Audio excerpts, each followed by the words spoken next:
what is the number one mistake you would say from your experience that construction companies make when trying to hire top talent? I think like pigeonholing themselves, man.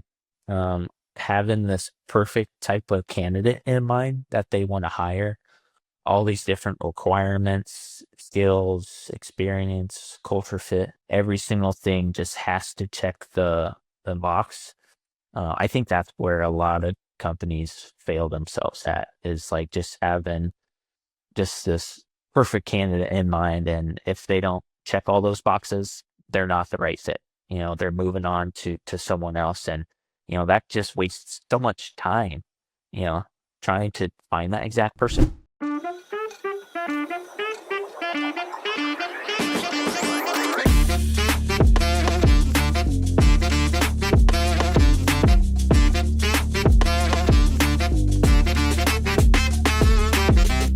Hi, everyone. Welcome back to another episode of Brewing Business with Brady. Today's guest is Corey Guy of Ground Up Construction Recruiting. And Corey is an absolute expert, along with his wife, in regards to how to recruit in the trades, how to get the right people for your construction business and make sure that they're a values fit, they're a technical fit, and that you're going to grow a really successful business with good people. So really excited to have you on the show today, Corey. Yeah. Thanks for having me, man. Appreciate it, brother. So most of our guests know, any listener knows, I'm a coffee addict and live off the stuff, but not all of our guests are. So we like to understand, what's the way you start your day, Corey? What's your favorite go-to beverage in the morning? Man, I already have some coffee. Just got some water now, but always try to get some electrolytes in before coffee, sometimes after coffee. Just kind of depends what I got going on. Um, but man, usually if I'm working out in the morning though, gotta get that pre-workout in too. So Fair enough. pre-workout, coffee, water, mix of all Yeah, three. coffee is just my pre-workout. Yeah. Yeah, we're just good on the coffee. So Man, yeah, I've been kind of experimenting like I love espresso. So a shot of espresso with like just I love just a mouthful of honey too. fair So enough. that's Yeah. sometimes that's my pre-workout. That's pretty solid too. That's a fast way to get it in. That you don't have to sit there and sip the cup while it's too hot and all that. That you just you Yeah. down it and get it done. That's Yeah. really like that's how the Italians and stuff actually drink it, right? Like they're not going in like they'll get it just a shot of espresso and that's how they start their day. They'll sit down, chug it, and then go about their day or whatever that is. So I think this whole idea of like having this big mug is such an American thing. I guess we like bigger than better. Bigger is better, I guess, but. Yeah, coffee one way or the other, whether it's in short form or big form, that it's a beautiful thing, right? So My wife and I had our honeymoon in Paris, and that was the first time I ever had espresso. And since then, I've just been addicted to it, man. I love espresso. yeah, no, it's good stuff. That it's interesting. I did my master's in Spain, and they also have a coffee culture, but they use terrible coffee. That's the only problem. Like they do the espresso and all that, but I think that the coffee quality itself of like sourcing coffee, good quality beans, is better in France, Italy, and so Mm. yeah, I wish that I could say that I had the same experience, that it was amazing and made me do different, but yeah, it wasn't that but I was still a coffee addict before that too. So Yeah, all good. right on. Yeah. Well, we're not here to necessarily talk about coffee, right? Or Paris or whatever that is. We're here to talk about, the recruitment, the hiring challenges that the construction industry faces that we both serve, construction clients in both of our businesses, right? But there's a lot of talk, and especially from a political standpoint too, there's a lot going on in regards to, the hiring for the construction industry. And I think one aspect is the actual trades folks itself, but then you need a layer of management, middle management, and upper management on top of that to build a successful construction business. And um, I'm sure that you've experienced that, you know, one of the things that really does make a construction company successful is that next layer of leadership that, like we're working with a lot of businesses that they're pulling themselves, the owner operator pulled themselves up by the bootstraps, got a lot done on their own. Sometimes it's a family team that's getting it done, but they reach a point that we call kind of like whitewater where it feels like you're thrashing around but not reaching that next step. And a big part of that is getting the next layer of leadership that you can delegate into, the next layer of management, good people that you're going to build that next foundation of success on. And so I'm really excited for your insight that you're going to bring to this. That I'd love to understand for our audience too, what do you see as the biggest hiring challenge that construction companies face today? And a lot of it is perception. of the construction industry in general. I think as an industry, we've done kind of a bad job of promoting it. Whether it be the trades or the general contracting side, just the industry as a whole. The world has gone so online these days with video and photos and social media. The construction industry just hasn't taken full advantage of that yet.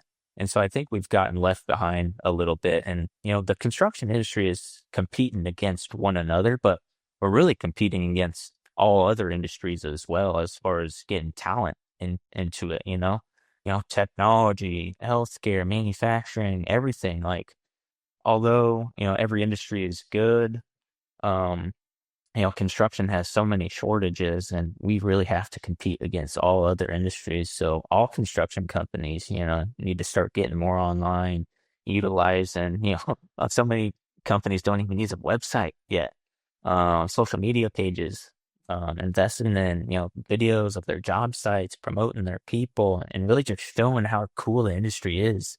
In total, man. So I think that's a huge lacking area that construction companies are facing right now. Like as a recruiter, when a client hires us, that's one of the first things we take a look at is, do you have a website? Are you active on social media? Are you utilizing these tools to really promote yourself and just attract people in your cities or the states that you work in? And that kind of gives us an idea of how tough a search might be as far as like, does the general public even know who you are? Do the peers in the industry have they even heard of your company? Maybe they've seen some banners on job sites, but do they truly know who you are, what you're trying to do, what your vision, mission is and everything. So that's one of the things, we're up against as well is trying to, you know, even get the name out of some companies in particular areas just because they've never even been heard of. No, 100%. We had previous guests on the show that, I mean, we actually had a fractional CMO.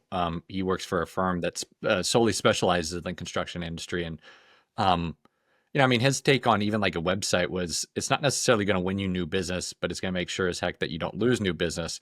But the other advantage of just having the website is it in itself is a recruiting tool that you think that, a job applicant isn't going to go look online and be skeptical that if they don't find something.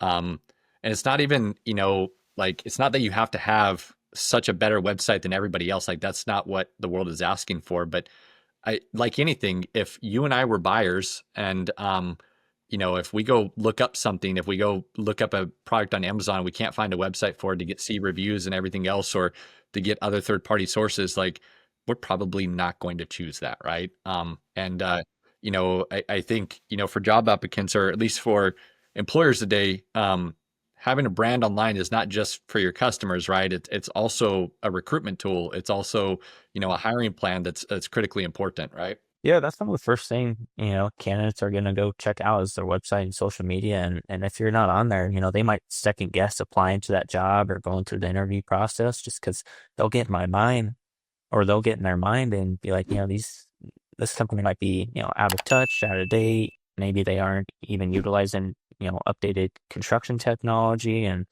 so forth, man. Like, yeah, the littlest of things of, building the website can go a far ways. And some of the companies that we work with are smaller companies, 10, 20, 30 people where, you know, the owner has had the company for, 30, 40 years and just has never invested in that side. So I understand it, man, but like we'll even like part of our onboarding process is to get to know the ins and outs of the company. And so we'll even if they don't have a good website or social media, we'll create a presentation for candidates that they at least they have something to put their eyes on, be like, this is who they are. I can kind of piece it together now. So but yeah, back to your question, man, that's definitely a hurdle that a lot of companies face. Yeah, I agree with you, and I don't feel like I have the answer, but it's sad. The nature of the attractiveness of the industry as a whole too is a big problem, right? I was just talking with somebody the other day that you know uh, the father was, is a plumber, and he was wanting his son to start to come to work with him to learn the trade. And and the person that I was talking to, they said, why wouldn't you push your son to go do something else, that to go get a degree and go do this and this and that. And I said, yeah, but I also know people that generally I know the wage rates of plumbers, of skilled tradesmen, and said, yeah, it can be difficult labor because of the elements of being outside and doing, elements of that. But I also know people with PhDs that, have been working, for a lab or something for the past 10 years, that plumbers make more money than them, and they also don't have the Mhm. school debt, right? And Right. there's relevancy to that. I mean, that's a trades example, but um, it's frustrating too, because there's so much talk out there that, like, hey, we provide, fractional CFO services as advisory focus, but there's a lot of talk that, yeah, there's shortages of accountants. Well, it's probably one of the first industries that AI, is going to take a big stab at, right? That, when you're dealing with numbers and inputs coming across, and you can try to standardize things, that's when AI gets really good at what it's doing. I listened to a talk the other day, and yeah, one guy basically said, say goodbye to the paralegal profession. Like, it's, when you're thinking of like looking up case law, like, why can't a computer do it? To go find relevant examples of case law applicable to the case that you're defending right now. And so these very white collar positions are up, that they're going to have a knife to their neck pretty soon here. And yet construction won't necessarily face those same challenges. So there actually is a lot of security in it. People still need buildings and houses. It's going to be, there forever. There's a ton of security in it. And actually some of the positions do pay better than, and you don't have to go into, and get a doctorate to go do it, et cetera. It's so tough because, yeah, there's such a negative perception of it, but I really feel like we've broken, at least in American society, this idea, like it's a broken idea that college and more college is the fix to everything, right? And to go into white collar and to get a white collar degree is the fix to everything, when there's perfectly great opportunities that exist in the construction industry. Would you agree with me? Yeah, man. I mean, even looking back, like when I was going through high school, like my dad is blue collar. He works in tool and die, and even though it put food on the table, took really good care of our family. Like he always pushed me to go to college. He always told me, Corey, go get a 4-year degree. You don't want to break your back for a dollar. You don't want to work in this type of stuff where it's grueling type of work, and just teachers and counselors, always push that. And it was almost like people got looked down upon if they went and got, an associate's degree, or, just went and got a certificate in welding, or, went straight out of high school and just went into the trades doing carpentry or anything. Um, but I feel like it's coming back, man. Yeah, I I would feel agree. like it's starting to turn around a little Yeah. bit. More people are starting to promote it, just individually, and get the word out there. So many, so many people are going to be retiring over the next 5 years. Almost a third of I think over a third of the industry within the next 5 to 7 years, I think it is, are going to be retiring. So many mom and pop shops right now are just going to vanish. So there's so much opportunity for younger people to get into it right now, learn a trade, go work for someone for 2, 3 years, gain all this knowledge from people that have been it for 20, 30, 40 years, and go start their own thing. And, wages due to that just keep increasing more and more, just because less people are getting into it. Say, say a plumber's making $40 an hour right now, once, 5 years from now, that might be, 100, $150 an hour, straight out of a trades program. And yeah, man, there's so many businesses that are just gonna get lost, and so much knowledge that's gonna get flushed down the drain. So, the younger people getting into the industry right now just have such a big opportunity to make more than doctors, lawyers, anybody. because of that. I would agree. And I think you brought up a point that there is going to be a transition of the businesses, right? That you're going to have a lot of mom and pop or kind of lower medium sized businesses that they may not have somebody to give it to, right? And they're, in order for them to retire, they're going to have to sell it. And, you know, um, a tradesperson knowing the trade, like if they were to go get a U.S. Small Business Administration loan to go buy it, they would qualify because they're experts in that business. And, the SBA would absolutely say yes, since they truly understand the business. And all of a sudden, you spend 3 to 5 years in a trade getting to know it, and you can go buy a business. And how amazing would that be that you now are a business owner? And that's a relevant thing that I think a lot of people should be looking at with this. They call it like the silver tsunami, right? Like it's coming. A lot of transition's going to happen. And so you don't even have to start something up from, ground zero, that you literally can go buy something and step into entrepreneurship. And okay, yeah, that beats a lot of things out there. That beats a lot of opportunities out there in terms of wealth generation, taking care of a family. Yeah, there's risk to it, but taking care of a family, like there's a lot of benefits to being a business owner, right? And yeah, we can go on all day. I, I'm really interested to understand because we're recording this at the time when, this past Tuesday night, tariffs were supposed to go in, and then Wednesday morning, nope, Mhm. and it's like for construction companies, it's like, how in the world do they plan right now, right? And then I Yeah. know, So, I know we share like a common client that does a lot of federal contracting, and there's lots of questions that, depending upon what department you do federal contracting with, is DOE's just going to come in and just wipe things out, and our project's going to stall, and this and that. And I feel like right now is such a tumultuous time for a lot of construction business owners about planning. But regardless, to build a good business, you got to be thinking not just about the next 3 to 6 months, but also about what's the long-term plan. So what would you say are some of the potential future risk in workforce planning that construction companies should be thinking about now?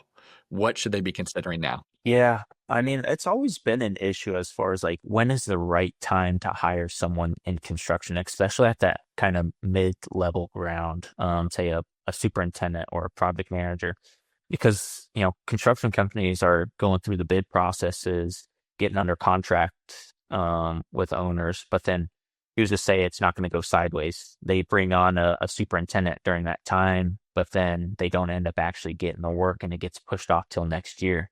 Then they're in a sticky situation. It's like, do we try to keep this person on? Do we have to let them go even though we hired them 3 weeks ago?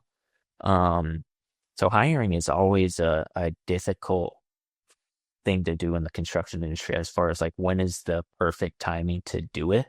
Um, so, I think a perfect way around that is, whether you're have an internal team doing recruiting or working with a recruiting agency, someone that's kind of always focused on building a backlog of potential candidates for you. Just because, owners and other executives and, at a company don't have time to always be talking to potential candidates that they could hire, a quarter or 2 quarters down the road. But having a recruiter kind of in your back pocket that's doing that work for you, that's dedicated to, specifically talking to candidates, I'm working on behalf of, Brady's CFO, for example, this is kind of who we are. This is our mission vision. This is what we're trying to build. We're not necessarily hiring right now, but when it comes to it, I would love to have a conversation with you. Would love to bring you in, and potentially have you join the team. Um, yeah, always, be having someone dedicated to just building that pipeline up. Um, whether it be on the labor side or yeah, supers, PMs, estimators, always just having casual conversations, building relationships with candidates in the area, getting your name out, going back, building up your social media presence, joining association meetings, just getting the word out about your company, who you are, the types of people that you want to bring on board, what you stand for, um, and really like just always selling your company without necessarily trying to sell it, if that makes sense. Yep. Um, But yeah, man, that's a huge thing in construction, and as you know, the years go on, it's just getting kind of tougher and tougher for Yeah. companies to get a hold of.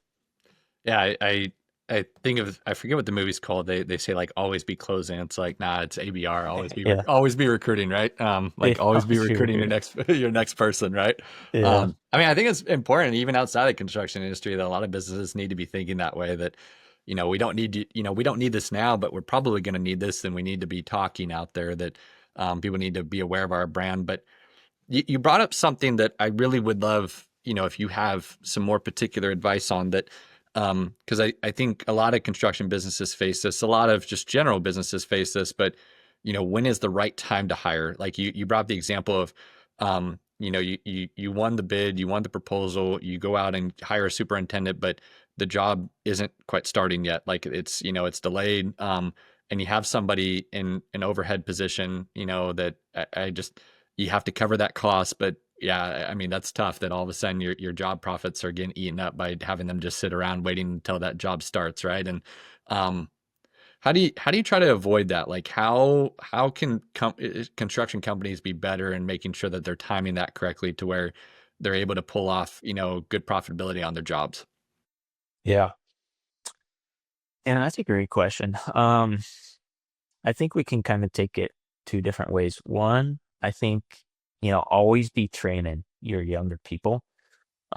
Say say you're have 4 or 5 project engineers or assistant PMs or assistant supers. You need some sort of training program where you're building those people up, where it's not taking 3, 4, or 5 years to get them in a middle level leadership role. Maybe make it 1, 2 years.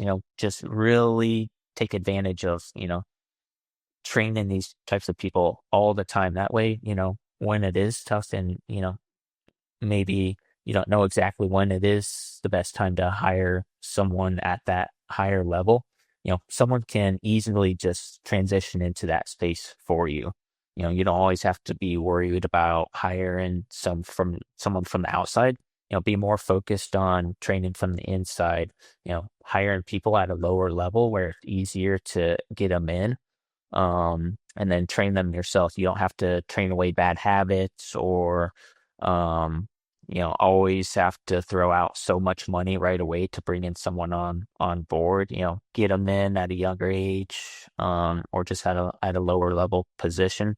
Train them the way you want them to be trained around the ways your company does things. That way, when it is kind of, is it a good time to hire, or should we wait, a month or two? That if it comes down to it, you can put someone in that position and they're going to know how to do it. Um, so I think that's one way you could take it. Is yeah, just building a real solid training program for your employees. And then the other way, I think it goes back to kind of what we were last talking about is whether you're working with an internal recruiter that's always building relationships or working with the recruiter, a third party agency, someone that always has, relationships built and at any time can kind of tap into that. Um, and is always working with solid candidates. That way, say, say you don't know if right now is the perfect timing. You want to wait a couple months to make sure that contract goes through, the project gets funded, and, you're, going to start, in a couple months. That way, if you're working with a recruiter, say half of the superintendents that recruiter was working with, gets hired somewhere else, but they're still working with 3 or 4 other ones that would, potentially be really good fits. Could be a really good fit for your company. So I think it just goes back to always, curating those relationships, and always having an opportunity to tap into that type of a network and be able to pull candidates. What would you say is the number one? I mean, you're kind of identifying what they should do, and I mean, it's easy for us to relate back and say if they're not doing these are mistakes that they're making, right? Uh, but what is the number one mistake you would say from your experience that construction companies make when trying to hire top talent? I think like pigeonholing themselves, man. having this perfect type of candidate in mind that they want to hire, all these different requirements, skills, experience, culture fit, every single thing just has to check the box. I think that's where a lot of companies fail themselves at, is like just having just this perfect candidate in mind. And if they don't check all those boxes, they're not the right fit. They're moving on to someone else. And, that just wastes so much time, you know, trying to find that exact person, because you might not ever find them, man. And then, say 4 or 5 months go along, and then at that point they're like, oh wow, like, yeah, maybe this candidate doesn't exist in our market, or maybe just everyone that could potentially fit is just really happy at their current company. Maybe not, we're not offering as much money as some of our competitors, and we can't get to that point. Um, so I think just having so many parameters around the exact type of person that they want to hire, I think just keeping more of an open mind around, maybe this person doesn't check this or this, but they check all these other things. We can train them on these things, that's easy. But I think, yeah, just having and more of an open mindset to the type of person that you want to bring on, and not being so exact in what you need. No, I And agree. yeah, and that can change. I mean, say you're hiring a CEO or a president of a company, you're going to have more checkboxes that that person has to hit. Whether, on the flip side, if you're hiring, say, an assistant project manager, for that, if they fit culture wise, they're a good person. You can train them on the skills, whether they have a construction management degree or not. You can teach those things. You don't necessarily even have to have a 4-year degree to come in a position like that. If you have, good solid people that can um, train, and that person can shadow them, they can learn the skills that it takes. Um, so yeah, I mean, companies that tend to pigeonhole themselves in that area tend to lose out on a lot of candidates, and waste a lot of time when it comes to hiring.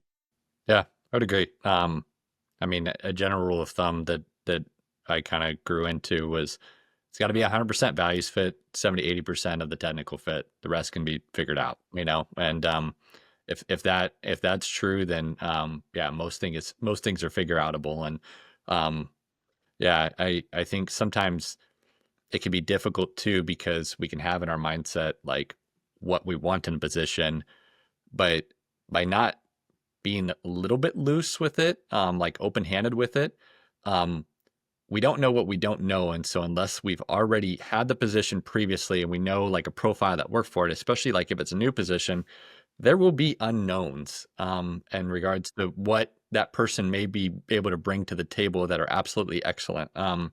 Like we hired like a business development person for our company recently, and it just turned out that she had like great design skills. So whenever she needs to come up with like marketing material, she just does it herself. And we had a marketing, an outside marketing agency that could help us with that, but she just, I mean, she can just do something in an hour. Like, oh, I need something for tonight, but when done, I was like, this is actually a pretty cool skill set that I never thought would be important, but it's actually, done really well for her, right? And there's so much that you don't know in a new position like that. That was a new position for us, and so I agree with you that I think it's important to understand what you really do want, but living open handed. But that at the same time, there's the balance, right? Like that doesn't mean that you sacrifice or you lower your standards. Um, but at the same point in time, like being too rigid is a real concern too, right? Yeah, that's such a good point, man. Like,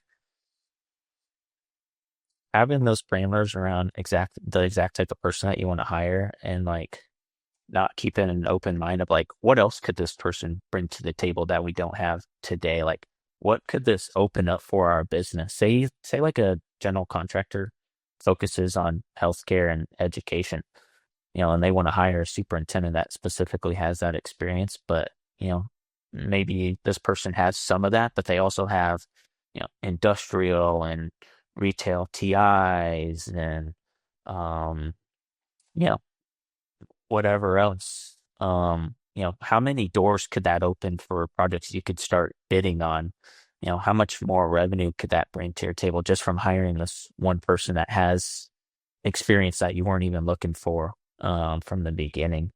Yeah, the example that you use of the graphic design, that's a perfect example of, just things that someone could bring to the table that maybe you don't even, maybe you've never considered before of like, what else could we do with our business if, we just opened up the types of candidates that we could hire. 100%. Yeah, I think it's important to know like of the ideal candidate profile, like what are absolutes and what can you live open handed with that you need to flex on, right? And I mean, yeah, it's good to have an ideal candidate, but if they didn't quite meet this checkbox, are you willing to flex on that or not, right? And there's some things that, like, yeah, you can't, but then there's some things you can. So I'm interested, like, how have you seen personally that the construction workforce, how has it changed over the last, few years that, in the past 5 years or so, a lot has happened in the world, right? But how have you seen the workforce change over the past few years? Man, technology is a huge one. Technology advances, obviously with AI, that's a huge, huge one today. Everyone's talking about it. We use it some in our business. A lot of our clients are starting to utilize it as well. Especially with the younger generation, they're growing up with this stuff. They know it like the back of their hand, man. Um, you know, I'm eh, I'm 29, but still, it takes me a little bit to kind of understand this stuff. And, um, but like construction companies are starting to utilize, more technology these days that are, I think, can be very attractive to certain types of people as well. Say like the utilization on like the heavy civil side of equipment, things are going more where you don't necessarily have to be in an excavator, have to be in a dozer. These can be, utilized off site where, if it's a dangerous work site or something like that, there's so much risk that is de-risked by being able to have these, big pieces of equipment be done by a remote control or just utilized in a different way. Um, I think that is kind of an area where we're starting to attract different types of people to the construction industry. Um, so I think from a workforce standpoint, we're starting to find different types of people join the industry, not necessarily just like, you know, guys that their dad worked in the trades their entire life and, that's what they grew up doing. We're starting to see, different ways of thinking, different types of personalities and backgrounds join the industry. Um, and companies are starting to take advantage of that, which is awesome to see. So I'd say, yeah, technology is a huge one where the workforce is kind of changing and will continue to change more rapidly over the next several years because of it. Um, some of our clients don't utilize it as much as we wish that they would. They're still utilizing, construction technology from decades ago. Um, and that's kind of holding themselves back a little bit that we see from their competitors, where it's like even talking to candidates, that are used to using Procore or something like that, and then we throw out this different name, and it's like, oh, I've never even heard of that. And then we start talking to them about it. It's like, oh wow, that's kind of outdated a little bit. Yep. Um, yeah, man, I think that's probably the biggest one is technology. Yeah. Yeah. Do you see that being the trend going forward? That over the next 5 to 10 years, that yeah, that will continue to be the trend. Yeah, absolutely. And yeah, I don't think we're gonna go backwards from here whatsoever. It's just gonna, technology is just what's getting, created these days. It's just happening quicker and quicker and quicker. So if you're not starting to utilize those things, you're kind of gonna get left in the dark, I would say. Um, yeah, people, using paper and pencil and stuff like that. Contractors are still doing that today. which isn't, always the worst thing to do, but when you start utilizing technology and implementing that into to build processes and procedures and just, you know, being able to um, create quicker processes, quicker bids, stuff like that. It just opens up so much for your business. Yeah, 100%. I mean, it's all about, yeah, trying to enhance the efficiency of systems, right? That, you know, um, like clock in, clock out, time clocking and being able to code it to jobs appropriately. And if, you're within, I I always the Bacon Davis Act, the what's it called? The pay system, certified payroll and being able to code, appropriate trades to appropriate jobs and all that. And the more that you can make that happen through a system and efficiently versus, having some back end accountant having to manually punch that in, you're better off for it, right? And I think, yeah, more and more of that is even some of the back end stuff that seems pretty boring. Like it doesn't always need to be a robot on the job site, right? Doing this or this or that. Like it's literally going to be that, hey, these traditional things that have been done this way forever, getting a credit card and be able to expense match it, and being able to flow it through to the job cost so that, the project manager has, an idea on what the actual job costs are and has greater visibility. And there's just, it's going to be a greater data flow because greater systemization around things that happen too. And yeah, I wouldn't disagree with you that I think tech is going to be a really big thing.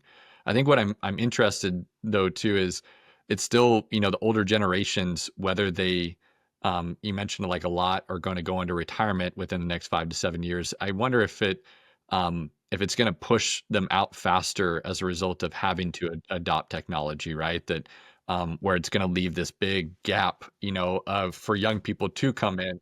And I think sometimes it's easy to get so scared, like we talked about it, that, this trend of everybody pushing their kids to go to college and get, a white collar, like go be a doctor, go be accountant, go be a lawyer type of thing, or go be an engineer. And we're starting to see this shift the other direction that, all of these trades are okay. And so I wonder if, yeah, in terms of the fears that we have about, are we going to have the workforce if as a result of, certain technologies adopted, if all of a sudden it just ramps it up, right? That people think that this is cool now. So it'll be interesting to see for sure. But I agree with you. I think that tech is going to be a really, really big player in it. Um, I'm interested to understand, Corey, what's your advice? Because, I'm here in Houston and there's some big construction companies and they're on LinkedIn and they promote all of their team parties, and all their employee activities and their brand is huge all over the place. And, but for smaller mid-sized contractors, for these, lower mid-sized, construction companies, how would you tell them that they can compete for the talent that the big guys are going for too? How would you, what's the best advice that you can give to them? Yeah. Most of our clients are kind of that small to mid-size range. So most of our clients are competing against those big guys.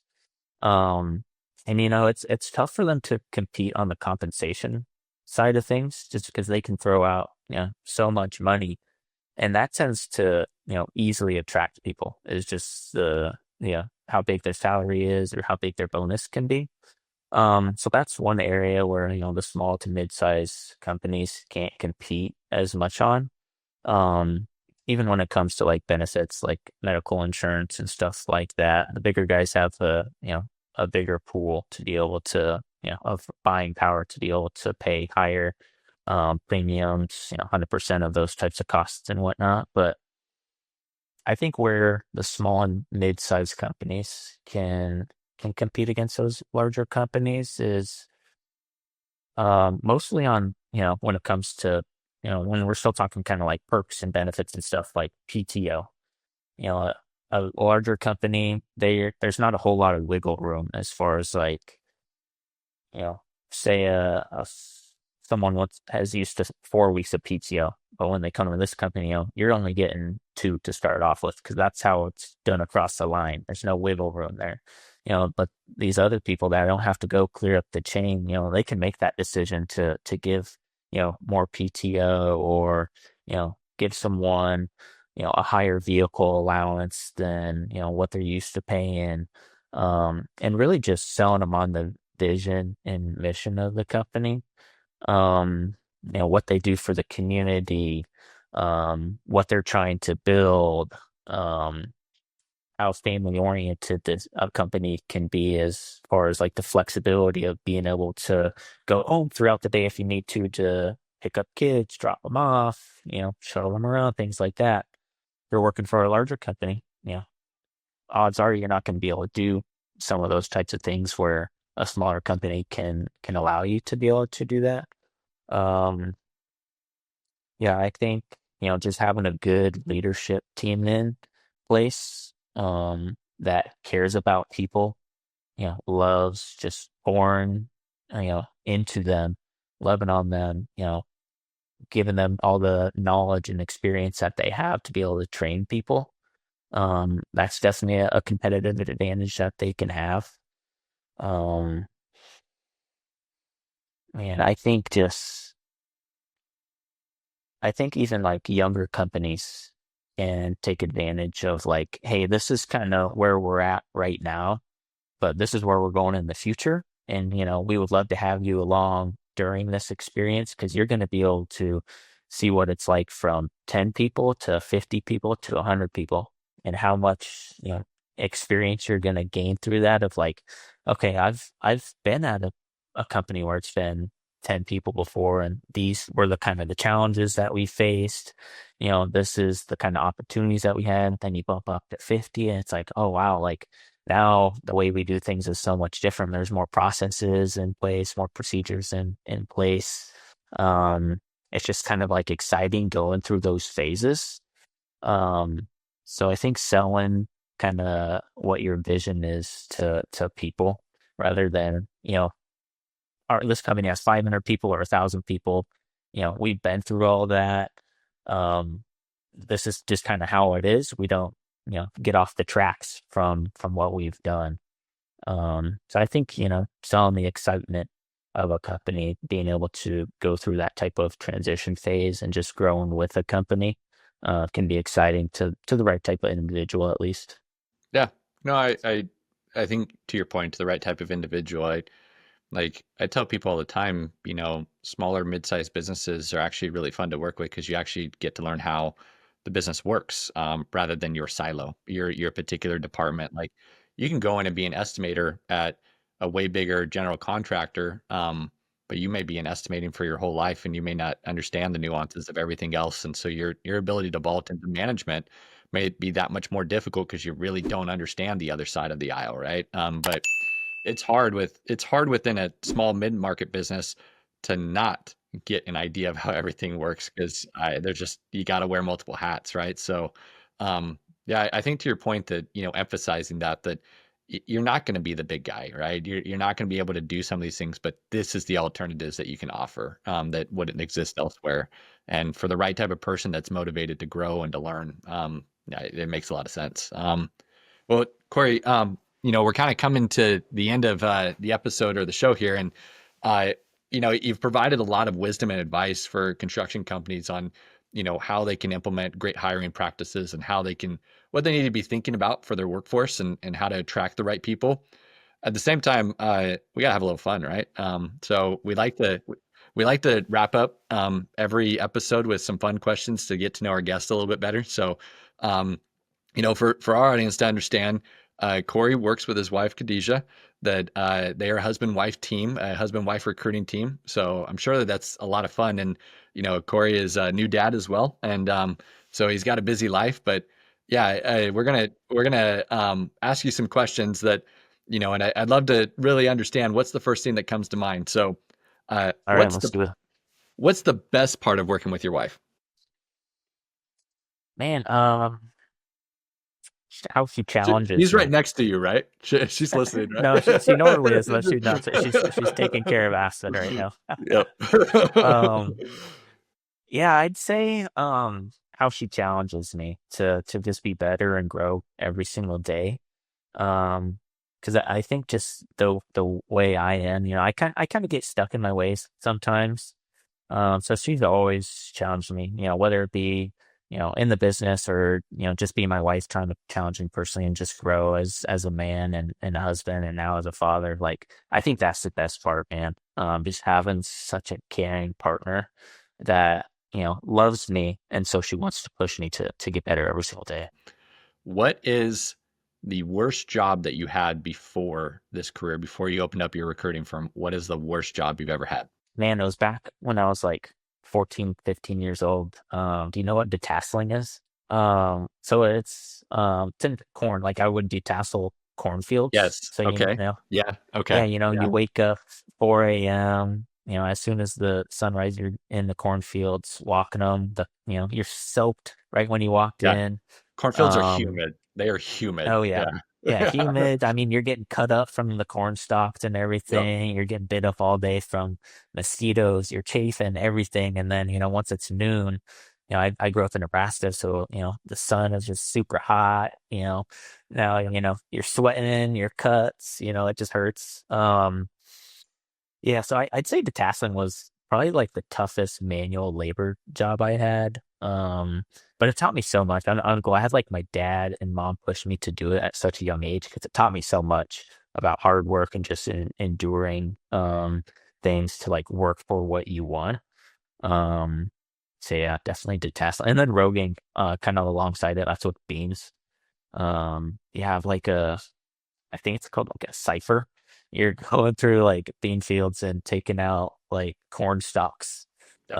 that aren't supposed to be there from like the previous years or what the farmer was planting. Yep. Yep. That yeah, the farm labor that I think it makes us appreciate so much of like where our food comes to from, right? That what it really takes to get food to the plate and how difficult it is. And it's not to be taken for granted. So Corey, this was really great that you provided us with a lot of wisdom of your years of recruiting, but just your years of hard work and working difficult jobs and kind of seeing where the trends in the construction industry are going overall. Um, for our audience, tell us where they can find you. That if they want to figure out more about ground up construction recruiting, figure about you and your wife and how to hire you, et cetera, learn more about what you do, where can they find you? Yeah, LinkedIn is the best spot. Corey Guy on LinkedIn or Ground Up Construction Recruiting, or my wife's Khadijah Guy as well. We're very active on there, so that's definitely the best spot to find us. Yeah, thank you, Corey. That really appreciate you being on here and yeah, for sharing your wisdom and insight. But yeah, hope the best for you and your wife with new baby, and that hopefully there's many more to come, and that the house will be filled up. And yeah, the next time we do this, I want to hear little kids screaming and banging on the door. So Right. that'll be good, She right? usually is, yeah. Yeah. A lot of times, yeah. I think got a carrier on while I'm making phone calls and Yep. everything, and Yep. oh yeah, clients love Yep. it. The coups Huh? right now and everything. It's the Oh yeah. best. No, yeah, you think like a lot of people are like afraid of it becoming unprofessional, but it just it creates it more authentic to some degree too, that this is Yeah, life, right? And makes you more relatable that it's like, we can talk business all the time, but what makes Corey Corey, right? yeah, So it's good yeah, stuff. That really thank you for yeah, coming on, Corey. Really appreciate having you here. yeah. Appreciate the opportunity, man. Thanks for chatting with me.